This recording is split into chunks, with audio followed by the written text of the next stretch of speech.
Ai, não. O governo disse que vai ter que voltar às aulas.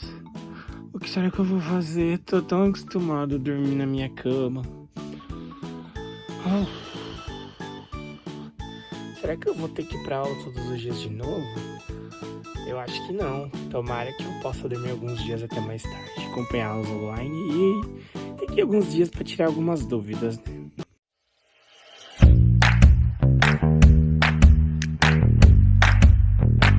Oi galera, eu sou o Eduardo e esse é o Coisas que eu gostaria de dizer. Hoje a gente vai trazer um assunto um pouco mais sério do que o habitual, porque a gente vai ler algumas orientações que o governo do estado do Paraná deu para a volta às aulas, né? Se você não está aqui no mesmo estado que eu, também serve para você entender como é que está sendo o pensamento, né, da Secretaria de Educação dos Estados em relação a essa volta às aulas, né?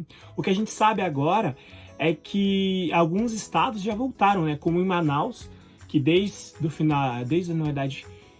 o comecinho de junho, as crianças estão indo em regime híbrido, né? Então, nas escolas particulares, uma parte tá indo no presencial, enquanto a outra está no online e assim vice-versa, né? Mas hoje a minha intenção é pegar só a parte pedagógica das orientações desse documento, né? Eu vou colocar o link do documento na íntegra aqui embaixo. Semana que vem a gente vai ver uma outra parte do documento e fazer algumas discussões sobre essas medidas que o governo colocou.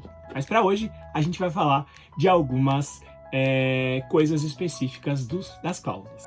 Então vamos lá, galera. Eu vou citar algumas partes que eu acho interessante e a gente vai discutindo um pouco, né? Na verdade, eu vou trazendo alguns apontamentos.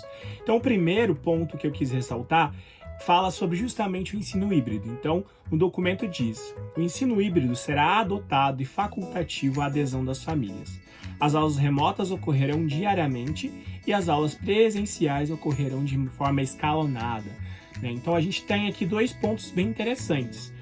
O governo está dizendo que vai ser em formato híbrido, né, que a gente já viu que em outros estados também aconteceu, e também que essas aulas vão acontecer diariamente online e as presenciais vão ser escalonadas, né, justamente para a gente evitar aquela aglomeração que a gente ficou sabendo, né, que a gente não pode ter muita gente dentro da sala de aula.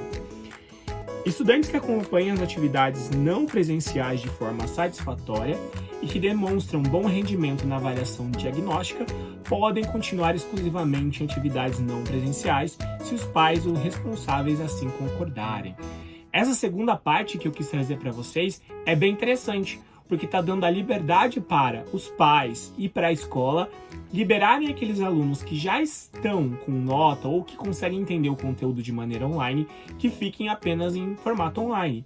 Então a gente vai trazer aquela ideia de você tirar as dúvidas, de você poder ir para a aula para justamente correr atrás desse tal prejuízo, né? Justamente porque tem muitas pessoas que não estão habituadas a aprender online e não sabem como aprender online. Por mais que as crianças e adolescentes de hoje em dia estejam muito presentes na internet, o aprendizado ele é bem diferente quando a gente está falando do quesito de aulas, né? Então, os estudantes serão divididos em grupos que farão revezamento permanente, permanecendo por uma semana em aulas presenciais e por uma semana em aulas online, né, as chamadas remotas.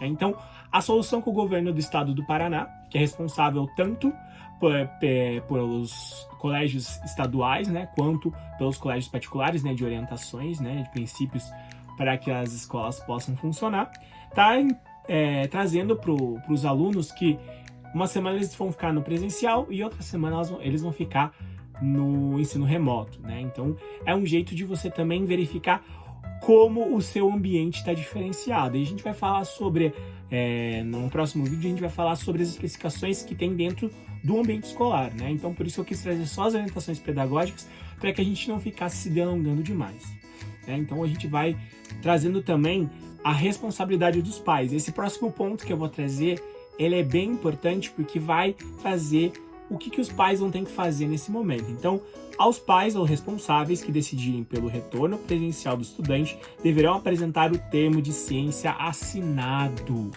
Exatamente, tem um termo de ciência para os pais para saber justamente o que eles, se eles vão autorizar ou não o filho a voltar. Então, esse ponto da assinatura de um termo de ciência, ele é muito importante, porque justamente vai fazer com que os pais autorizem, né, o filho a participar das aulas. Nossa, Eduardo, isso é bem importante, sim, porque assim como tem pais que concordam com a volta e vão deixar seus filhos irem para a aula, também existem pais que não concordam. Então, esse termo e as regras que foi posta pelo Estado autoriza que quem quiser e achar necessário ficar no regime remoto, né, nas aulas online, vai poder ficar, e quem não tiver também não vai, né? Não vai ter necessidade de ser obrigado a ir para a aula, né? Eles vão fazer esse modo alternado, né? Mas não vai ter nenhum problema se os pais quiserem deixar os seus filhos, né, ficarem apenas no regime online, justamente por estarem preocupados com esse negócio de contágio, né? Então, contabilizar também, vai caber à escola fazer essa contagem, né, do número de pessoas em cada espaço de instituição escolar, respeitando sempre o distanciamento no mínimo de 1,5 m recomendado. Então a gente sabe que as salas vão ficar totalmente diferentes, né? Vão ter um número reduzido de alunos justamente por causa da distância de 1,5 m. Então, além disso, a própria escola vai ter que redigir um protocolo próprio da organização sobre esse retorno, de acordo com a realidade da escola, baseado no protocolo apresentado pela Secretaria de Estado da Educação e do Esporte, aqui do Paraná, né, no caso do Paraná, mas também nos outros estados eles estão seguindo esse tipo de modelo, informar e repassar aos pais ou responsáveis o protocolo individual da instituição e o protocolo geral, né? Então, existem as regras recomendadas pela Secretaria de Educação por meio da Secretaria de Saúde, né, o que a Secretaria de Saúde recomenda, e as próprias especificações da instituição de ensino, né? Então, são coisas extremamente importantes. Então, cabe também à escola, segundo a próxima cláusula, esclarecer e reforçar para a comunidade escolar que as frequências às aulas presenciais não vão substituir as aulas online, né, devendo o estudante continuar a realizar atividades propostas nas plataformas online e os canais de televisão. Então, é mais um ponto que reforça que o online e o presencial vão ter que estar andando juntos, né? Então, o fato de você estar fazendo aula presencial não vai eximir de você ter que continuar no regime remoto e fazendo as aulas e atividades propostas no regime remoto. Então, realizar as atividades